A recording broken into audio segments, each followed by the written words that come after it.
Olá, Motolama na área. Uma das motos mais famosas dos antigamente era a RD 350, que muitos conheciam como a Viúva Negra. Reza a lenda que muitos tombos foram proporcionados pelo desempenho fantástico da RD 350.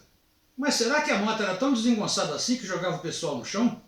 Mas pera aí, se essa moto ganhou várias provas de MotoGP lá pelos anos 70, como é que ela poderia ser desengonçada? Algum problema ela tinha. Ninguém ganhou o pedido de Viúva Negra assim sem mais nem menos. Mas independente dos problemas que ela poderia ter, a RD 350 foi um divisor de águas. Na época, o Brasil ainda não tinha uma cultura motociclística decente. O cenário se resumia a alguns grupos de bad boys seguindo a vibe do filme O Selvagem, alguns grupos de lambreteiros que andavam de scooter por aí e 2 ou 3 filhinhos de papai que tinham motos grandes inglesas para desfilar pela Rua Augusta. Fora isso, o trem era meio morno. As motos que faziam os corações palpitar eram a Suzuki T500, uma 2 tempos que andava muito, a Kawasaki Mark III, uma 500 também, e a rainha de todas, a Honda CB750 4, que até hoje tem uma legião de fãs. Eu, inclusive. Nessa linha de motos mais fortes, a Yamaha só tinha a R5, que era uma 350, mas que não chegou a emocionar a galerinha. E é nesse cenário que surge a RD 350. Hoje vamos contar como surgiu a RD 350 e o que ela representou ao longo dos anos 70 até final dos anos 90. Mas antes quero agradecer a Euclides, aquele do mascote do Enduro da Independência, que além de andar na biga do faraó Ramsés III, correu as 25 horas de Interlagos numa RD 350. E sabe tudo dessa moto. Valeu, queridão. Motolama começando agora. Minha moto venenosa vai passando lá na roça e as vaquinhas... Olá, sou Arlindão, piloto de rally enduro e nas horas vagas editor do Motolama. A evolução das motos foi uma coisa bem lenta, desde as bicicletas motorizadas até as modernas superbikes, que algumas até já contei aqui no canal, foram lentas e graduais. E o Motolama está sempre junto para contar como foi essa evolução.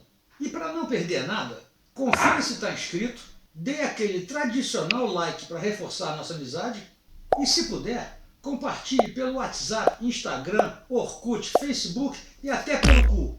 Mas vamos parar de falar besteira e vamos ao que interessa.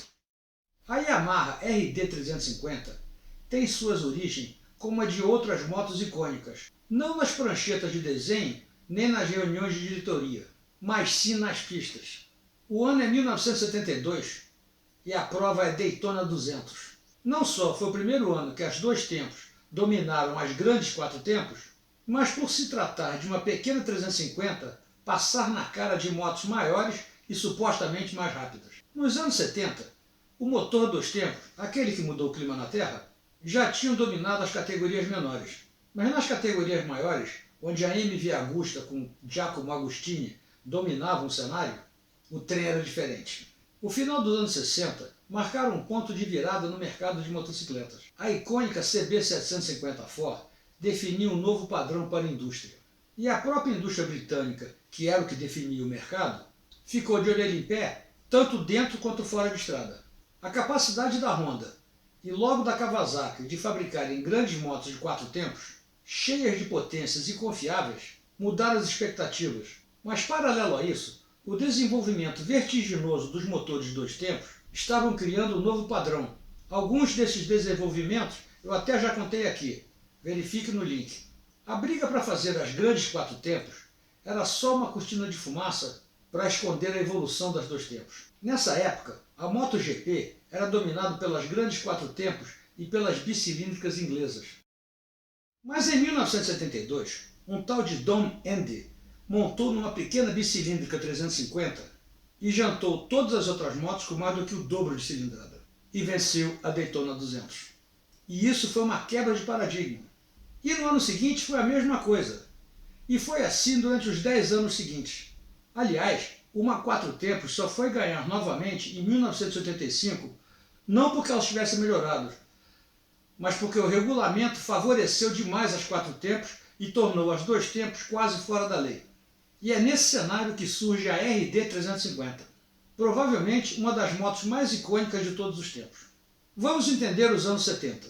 E a primeira coisa que se nota nos anos 70 é que não existiam as bolsas da Harley Rider. Imaginem uma RD 350 com as bolsas da Harley Rider cruzando nas estradas a milhão. Seria chique demais, hein? Visite o site da Harley Rider e todo o site estará em promoção. Se usar o código MOTOLAMA5, você vai ter um desconto de 5%. Vai lá que é mole. Mas voltando para a RD 350, após a Segunda Guerra, sempre a Segunda Guerra, né? O mundo entrou num período de crescimento generalizado. E muito desse crescimento foi baseado no consumo de petróleo via gasolina. E isso impulsionou muito a indústria automobilística. Mas um belo dia, o Egito resolveu atacar Israel. E com a guerra entre Israel e os árabes, os Estados Unidos resolveram apoiar Israel. E os árabes, que de bobo só têm a roupa, e já produziam a maior parte do petróleo consumido pelo mundo, resolveram retaliar criando a OPEP, Organização dos Países Exportadores de Petróleo, e aumentaram o preço do barril 70% do dia para a noite.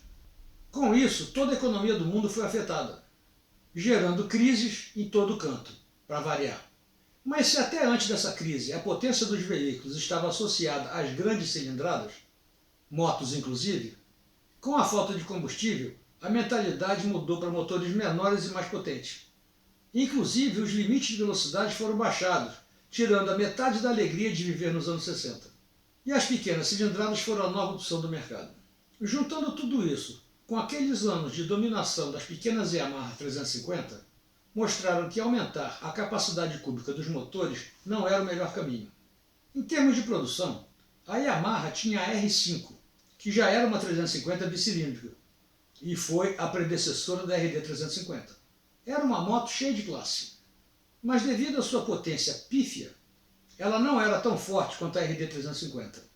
E para piorar, os freios a tambor eram ruinzinhos, tadinhos. E obviamente não fez o sucesso que sua irmã mais nova fez. Mas com a introdução das válvulas de palheta vindo das motos off-road, o que deu um ganho de 3 HP, provou ser crucial para a evolução das 350. E ainda, o novo câmbio de 6 marchas fez toda a diferença. As marchas ficaram muito mais escalonadas, permitindo velocidade de cruzeiro de 110 km por hora a 5.500 RPM, muito longe da faixa vermelha.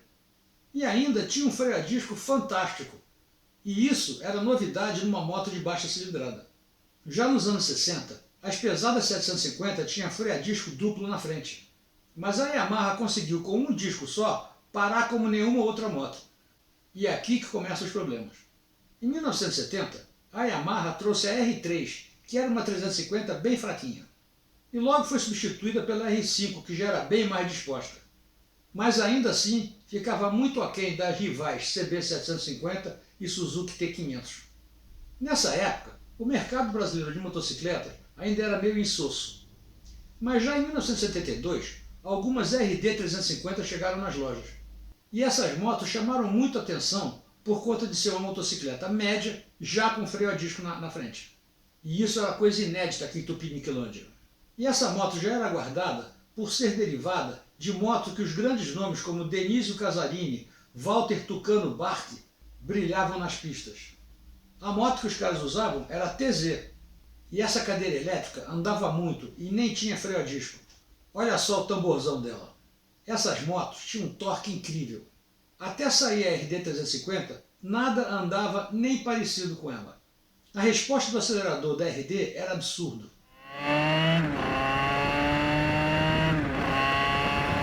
E paralelo a isso, o freio parava muito. E ainda não tinha inventado o ABS. E para piorar, o trem não era nada progressivo. Travava por nada.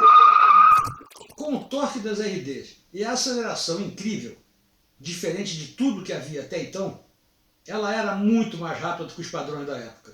Ela atingia facilmente os 160 km por hora, que na época era quase a velocidade da luz.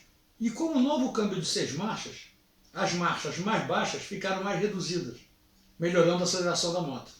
E as suas concorrentes eram a CB360 da Honda, que tinha um torque bem mais progressivo, e a própria Yamaha R5, que eram bem mais suaves. E o que era pior, aliás, melhor, as RD 350 custavam menos que as concorrentes. E na época, como disse o próprio Euclides, as coisas eram pagáveis. E foi aí que o trem desandou. Pela falta de habilidade dos pilotos da época, a RD começou a fazer suas vítimas. Aí o que aconteceu? O governo, sempre querendo se meter na vida dos outros e tomar conta de tudo, proibiu a venda dessas motos aqui no Brasil, alegando que eram muito perigosas. E isso me lembra uma música country que o policial para o cara no meio da rua porque ele está se divertindo muito. Vale a pena ouvir essa música. A música chama-se Too Much Fun. O link vai estar aqui embaixo na descrição. Pois é, o governo não queria que os caras se divertissem com as RDs. E tudo isso explica o motivo do apelido de Viúva Negra. Mas é importante frisar que, ao contrário do que dizem por aí, o apelido não era pela falta de freio. Muito pelo contrário, ela pelo excesso de freio. E, obviamente, o torque absurdo da moto. Simplificando, ainda não existia o motolama para explicar como frear com suavidade e progressividade. Resumindo, era tudo prego.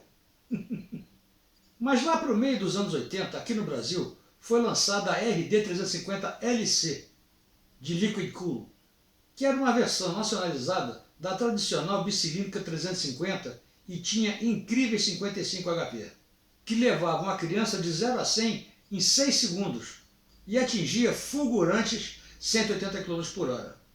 Na época, isso era muito rápido. Mas, segundo dizem, ela não era muito estável. Mas eu acho que isso é especulação e querer fazer sucesso. Conheci muita gente que teve essa moto e ninguém reclamou dela não ser estável. E em 1990 deram uma reestilizada nela, mas continuou sendo uma bela moto. E o futuro? Na internet tem um monte de vídeos mostrando a nova RD 350 para 2025. Salvo engano, é tudo fake. As motos que aparecem são computação gráfica total. Alguns falam em motor de 2 tempos com injeção de óleo eletrônica e outros falam numa 4 cilindros, 4 tempos. E as imagens que aparecem são totalmente aleatórias. Você não encontra 2 vídeos com as mesmas imagens. Inclusive, algumas vêm até com aquele defeito típico de inteligência artificial, onde o logo da Yamaha está todo distorcido. Outros dizem que a Yamaha já até registrou a marca RD 350. Isso pode até ser, mas o resto é tudo especulação para tirar sua atenção. Mas enfim, relançando ou não, fica o fato que as RD 350 marcaram uma geração que ainda não existia mimimi. Motos onde o prazer da técnica de pilotar sobrepunha a complicada eletrônica atual. Uma época que não existia ABS, controle de tração, inclinômetro e outras modernidades, que até certo ponto deixam o piloto como passageiro da moto. Pois é, mas isso é o meu lado saudosista falando. Mas que tenho saudades desses tempos mais rudimentares, isso é fato. Valeu, gente! Um abraço, sem eletrônica, até semana que vem. Fui! Minha moto